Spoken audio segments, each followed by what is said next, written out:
بیلا police اور CIA لسبیلا کی مشترکہ کارروائی، فائرنگ کا تبادلہ، 4 ڈاکو گرفتار، بھاری اسلحہ و بارود بھی برآمد، ڈاکو اور پولیس کے درمیان فائرنگ سے ایک مقامی شخص سول جاں بحق۔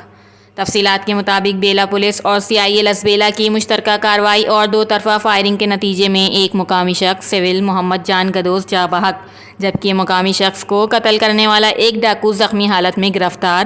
باقی 3 ڈاکوؤں کو سرچ آپریشن کے بعد گرفتار کر لیا گیا۔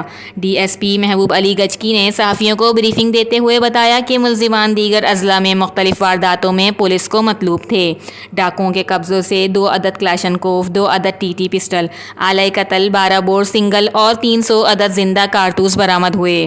بریفنگ کے دوران DSP CIA لسبیلا نادر حسین، انچارج CIA لسبیلا امین لاسی، SHO یار محمد، commando inspector Abdul Nabi Runjho, head محرر سرور عمر رونجھو موجود تھے۔ کرائم رپورٹر توصیف کریم، CCN نیوز، لسبیلا، بلوچستان۔